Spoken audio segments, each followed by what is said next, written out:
Silas, a seasoned forester, ventured deep into the whispering woods. Locals spoke of ancient trees, sentient beings guarding forgotten secrets.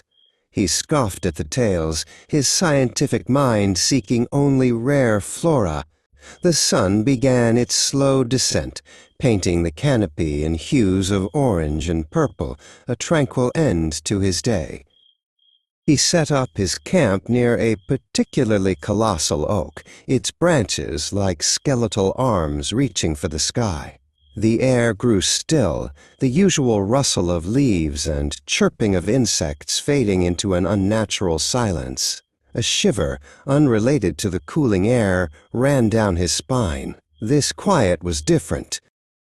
As twilight deepened, a faint, almost imperceptible murmur reached his ears. It was like the wind, yet softer, more rhythmic. He dismissed it as the evening breeze playing tricks amongst the ancient boughs. He stoked his small fire, the crackling sound, a welcome distraction from the growing stillness. But the whispers persisted, growing in clarity. He strained his ears. It wasn't the wind. It was a chorus, a low, resonant hum that seemed to vibrate from the very earth beneath him. A cold dread began to coil in his stomach. He felt watched, not by animals, but by something far older. Then, a distinct sound, like dry leaves rustling close by, formed a word. His name, Silas. It breathed, soft as a sigh. His heart pounded. He scrambled to his feet, scanning the dense undergrowth, but saw nothing, only the silent, towering sentinels of the forest. Silas, you remember the old map, don't you? The one hidden in your grandfather's study. The voice was a multitude, 1,000 whispers woven into one, and it spoke of things only he could know. His childhood secrets, his forgotten dreams. Panic began to set in. How could they know? These weren't just trees.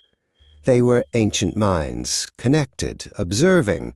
The whispers grew bolder, more insistent, weaving a tapestry of his life, every joy, every regret, every hidden thought.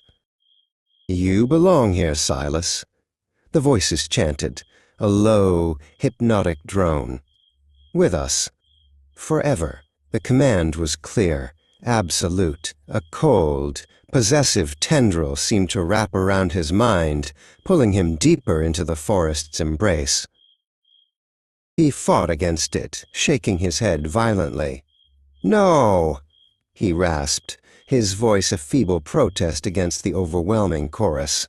He had to escape. He had to break free from this ancient, insidious hold before his will completely dissolved. He turned and ran, blindly crashing through the undergrowth, away from his camp, away from the colossal oak. The whispers pursued him, a relentless torrent of his own memories and the tree's demands, echoing in his skull. The forest seemed to twist, familiar paths vanishing, replaced by an endless maze of gnarled roots and impenetrable thickets. Every direction felt wrong, every turn led only deeper into the heart of the whispering darkness. Stay, join us, become one with the wood. The voices crooned, softer now, more seductive, promising peace.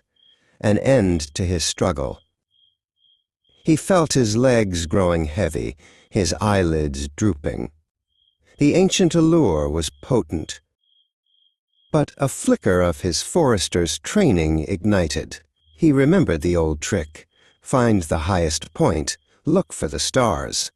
He pushed through the hypnotic haze, forcing his heavy limbs to move towards a distant, slightly taller ridge.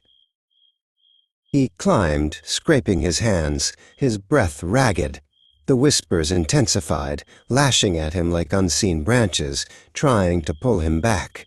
You cannot leave. You are ours. They shrieked, their voices laced with fury. Finally, he broke through the canopy onto a rocky outcrop. The stars, brilliant and clear, pierced the inky sky. The whispers, though still present, were fainter here, diluted by the vast, open expanse. He had found a sliver of freedom. He didn't look back. He descended the other side of the ridge, away from the ancient trees, the whispers slowly fading into the distant rustle of ordinary leaves. Silas escaped, but the memory of their voices and the secrets they knew would forever haunt his dreams.